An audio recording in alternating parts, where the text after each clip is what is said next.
Oke, Assalamualaikum warahmatullahi wabarakatuh. Salam sejahtera bagi kita semua. Teman-teman, hari ini kita coba untuk membahas bagaimana kita mencari gap penelitian dalam skripsi kita. Karena ini yang sering ditanyakan dan banyak yang kesulitan begitu mereka menemukan judul yang menurut mereka menarik, tetapi mereka kesusahan untuk menguraikan gap permasalahan penelitiannya. Teman-teman paling tidak sudah pernah belajar tentang Dasein, Dasolen di dalam pengantar penelitian ya. Pastinya ada itu. Nah, kita akan coba bagaimana kita menemukan gap permasalahan dari konsep itu. Bagi teman-teman yang belum paham tentang Dasein, Dasolen itu, Dasein itu kenyataan konkret. Kenyataan konkret yang dimaksudkan adalah fakta empirisnya, atau bisa juga berdasarkan hasil temuan orang lain yang belum ditindaklanjuti lalu kemudian kita teliti ulang untuk kita perdalam. Nah, jadi Dasein itu adalah kenyataan konkret, kenyataan yang faktual yang kita hadapi hari ini. Nah, kenyataan yang konkret itu belum tentu sesuai dengan yang ideal. Yang ideal itu kita sebut dengan Dasolen. Dasolen itu bisa dari peraturan yang sifatnya formal, legal formal ya, bisa sifatnya dari non formal, aturan-aturan normatif gitu, norma-norma sosial, norma-norma agama dan seterusnya, atau norma-norma budaya gitu. Kemudian juga ada kaitannya apakah Dasein itu rasional atau tidak. Kalau teman-teman melihat satu permasalahan yang sudah diangkat menjadi sebuah tema, judul atau topik, permasalahan yang ingin kamu teliti, sebaiknya yang pertama yang perlu kamu lakukan adalah melihat berdasarkan aturan legal formal. Aturan legal formal ini kalau orang hukum udah pasti melihatnya dari situ. Orang-orang sosial juga melihatnya dari situ. Karena aturan legal formal itu yang nanti menjadi acuan. Karena kan itu dibuat secara konseptual ya, baik itu produk hukum ataupun produk kebijakan. Dari produk hukum itu biasanya muncul, misalkan kalau pemerintah membuat program untuk merealisasikan produk hukum itu. Produk hukum itu bisa sifatnya yang nasional hingga ke level perda. Dan di situ kita meneliti apakah Dasein, kenyataan konkret itu sesuai atau tidak dengan produk hukum yang sudah dibuat itu. Nah, kalau tidak sesuai, maka disitulah gap permasalahannya antara yang ada di dalam produk legal formal itu dengan kenyataan yang konkret tidak sesuai. Tidak sesuainya di mana? Berikan faktanya. Faktanya bisa dari mana kamu ngambilnya? Bisa dari berbagai sumber. Sumber misalkan dari sumber penelitian sebelumnya, bisa dari sumber dari lembaga-lembaga terkait, bisa dari sumber media yang kredibel lah. Bisa dari situ untuk memperkuat asumsi kamu bahwa ini terjadi masalah antara Dasolen dengan Dasein konkretnya, permasalahannya itu tidak sesuai gitu. Tidak sesuai dalam artian bahwa aturannya begini, kenyataannya begini. Kemudian yang kedua, ini berangkat dari aturan non formal.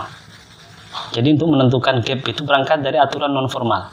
Aturan non formal itu dari apa? Dari norma-norma sosial, tradisi-tradisi, kepercayaan agama dan seterusnya. Misalnya kayak gini, kita melihat di masyarakat, misalkan contoh yang sangat sederhana ini bisa dikaitkan dengan masalah-masalah yang ingin kamu angkat. Ada suatu tempat di Jawa Tengah, itu namanya Gunung Kemukus. Di Gunung Kemukus itu ada kepercayaan kalau kita ingin kaya gitu ya, maka datang ke sana, tapi ada ritual seksnya. Dan itu dilakukan bukan dengan suami istri. Jadi dilakukan dengan bukan pasangannya gitu. ada kepercayaan seperti itu. Nah, dengan ritual di sana, mereka berekspektasi bahwa nanti apa yang dicita-citakan oleh mereka itu akan tercapai. Kalau secara agama itu melanggar moral karena tidak sesuai dengan prinsip agama, di mana orang berhubungan seks itu harus dengan suami istrinya. Tapi ini tidak. Ini hal-hal seperti itu kan masalah antara norma sosial yang berlaku secara universal dengan kenyataan konkret. Oke, yang ketiga, tidak rasional. Tidak rasional dalam artian tidak sesuai dengan logika standar. Ya, saya ulangi, tidak rasional itu berarti tidak sesuai dengan logika standar. Logika standar itu contohnya kayak gini, fenomena Gus Samsudin ngebor kepala orang tapi nggak apa-apa gitu. Itu kan mengkhianati logika, berarti ada masalah. Nah, bagi teman-teman di bidang ilmu komunikasi, penyiaran dan seterusnya, ini juga layak diteliti gitu. Dan tidak rasional itu juga bisa berdasarkan teori yang ada.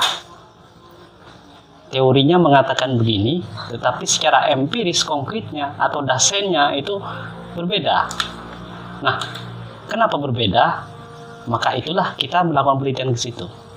Nah, tapi sementara itu untuk menemukan gapnya, kita harus tuliskan yang ideal-ideal dari teori itu dengan permasalahannya yang tidak ideal atau dasennya itu seperti apa. Jadi dari situlah kita menganggap penelitian yang kita lakukan itu menjadi layak untuk diteliti ketika kita sudah bisa memaparkan permasalahan-permasalahan dari yang seharusnya ke fakta yang empiris. Fakta yang empiris itu kita anggap bermasalah karena tidak sesuai dengan dasolen atau tidak sesuai dengan yang ideal itu.